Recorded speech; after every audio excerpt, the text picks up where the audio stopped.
Bismillahirrahmanirrahim. 6 sisi pandang untuk mudahnya kita mengenal bid'ah. Sebelumnya, para ulama menjelaskan bid'ah itu terbagi menjadi 2. Bid'ah asliyah atau hakikiyah dan bid'ah idhofiyah.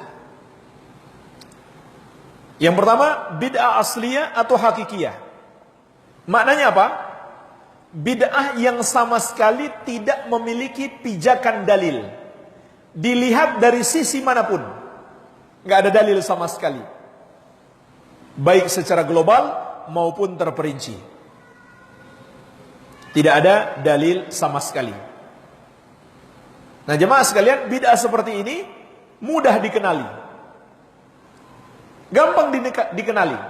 Contohnya, kalau ada orang yang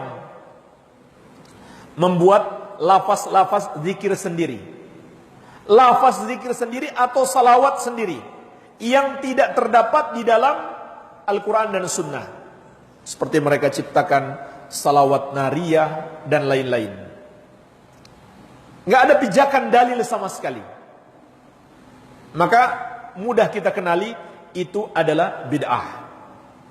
Yang kedua, bid'ah idhofiyah, artinya bid'ah yang disandarkan kepada dalil. Maksudnya, di satu sisi berdasarkan dalil, tapi sisi lain tidak berdasarkan dalil. Inilah yang sulit dikenali dan sulit dipahami oleh orang. Kenapa disebut bid'ah? Makanya jemaah sekalian, para ulama menjelaskan ada 6 sisi pandang untuk mengenal bid'ah idhofiyah. Yang pertama, dilihat sebab melakukan ibadah. Contohnya jemaah sekalian, sholat tahajud. Sholat tahajud ada dalilnya tidak? Ada kan? Jelas, sunnah Nabi SAW, amalan yang sangat agung. Tetapi dia bisa menjadi bid'ah kalau sebab seseorang melakukan sholat tahajud tidak berdasarkan dalil. Contohnya, ada orang bangun malam, katanya ini malam lahirnya Nabi Muhammad SAW. Oleh sebab itu saya mau sholat tahajud. Maka saat itu sholat tahajudnya menjadi bid'ah. Kenapa? Sebab dia melakukan amalan tidak ada dalilnya. Bukan sholat tahajudnya yang salah, tapi sebab dia melakukannya itu yang salah. Baik, ini yang pertama, sebab. Lihat sebabnya. Yang kedua, lihat jenisnya. Contohnya, kita berkorban pada tanggal 10 Zulhijjah. Ini ada dalilnya tidak? Ada dalilnya. Bahkan ini termasuk sunnah yang agung, berkorban hari raya Idul Adha. Tetapi ada orang misalkan dia mau berkorban bukan dengan jenis hewan yang ditetapkan oleh syariat. Yang ditetapkan oleh syariat hanya ada 3: onta, sapi, kambing.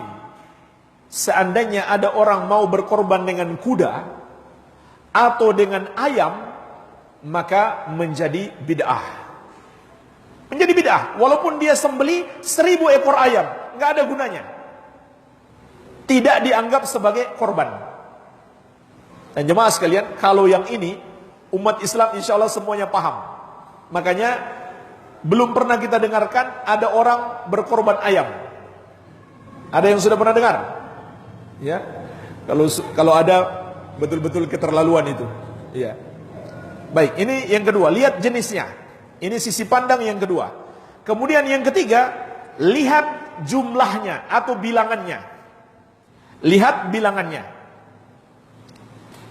Berzikir, mengucapkan la ilaha illallah, ada dalilnya tidak? Ada dalilnya. Tetapi kalau seseorang menentukan jumlah sendiri, Misalkan dia tetapkan setiap hari selama 40 hari saya akan berzikir la ilaha illallah 1000 kali. Maka la ilaha illallahnya benar, tidak salah. Tapi yang salah adalah dia menentukan jumlah sendiri yang tidak ditentukan oleh dalil. Iya. Jadi maka zikirnya itu menjadi bid'ah. Baik. Ini yang ketiga. Kemudian yang keempat, lihat tata caranya, kaifiyahnya. Lihat tata caranya. Kita ambil contoh zikir lagi. Berzikir itu adalah ibadah yang sangat agung. Tetapi kalau kita membuat-buat sendiri cara berzikir, seperti dengan cara mengumpulkan orang, lalu mereka dikomando, ada yang mimpin lalu diikuti, atau berzikir dengan satu suara, kor, maka ini cara berzikir yang tidak benar. Cara berzikir yang tidak benar. Kenapa? Caranya tidak sesuai petunjuk Nabi SAW. Jadi bukan lafaz zikirnya yang salah, caranya yang salah. Baik, ini yang keempat. Kemudian yang kelima, dilihat dari segi waktunya, dari sisi waktu. Contohnya jemaah sekalian, berpuasa wajib di bulan Ramadan. Puasa wajib dengan niat puasa Ramadan, maka ini sudah jelas ibadah. Seandainya ada orang belum masuk bulan Ramadan, dia berpuasa duluan, maka tidak sah puasanya. Karena waktunya tidak sesuai. Sama dengan haji. Haji sudah ditentukan waktunya. Syawal, Dzulqa'dah, Dzulhijjah. Itu namanya bulan-bulan haji. Kalau seandainya ada orang pergi haji di bulan Ramadan misalkan, maka tidak sah hajinya. Walaupun bulan Ramadan bulan yang mulia. Iya. Tapi ada itu. Pernah dulu ada. Katanya cendekiawan muslim. Dia berpendapat daripada berdesak-desakan, kita rubah saja waktu haji. Ya, subhanallah. Maka walaupun dia haji amalan yang agung, tapi tidak sesuai waktunya, maka hajinya adalah bid'ah, tidak diterima. Kemudian yang keenam, lihat tempatnya. Tempat ibadah. Contohnya, iktikaf itu tempatnya di masjid. Kalau seseorang beriktikaf di rumah, maka itu amalan baru. Begitu pula haji, tempatnya di Makkah, di Ka'bah, di Masjidil Haram. Begitu pula di Masyairil Haram, di Arafah, di Muzdalifah, dan lain-lain. Kalau ada orang merubah tempatnya, dan dia niat beramal haji, maka tidak sah. Dan itu termasuk bid'ah. Dan faktanya ada. Ada di Sulawesi berhaji ke Gunung Buah Karaing. Iya. Maka ini menjadi bid'ah karena tempat. Baik, ini jemaah sekalian 6 sisi pandang untuk mengenal bid'ah idhofiyah.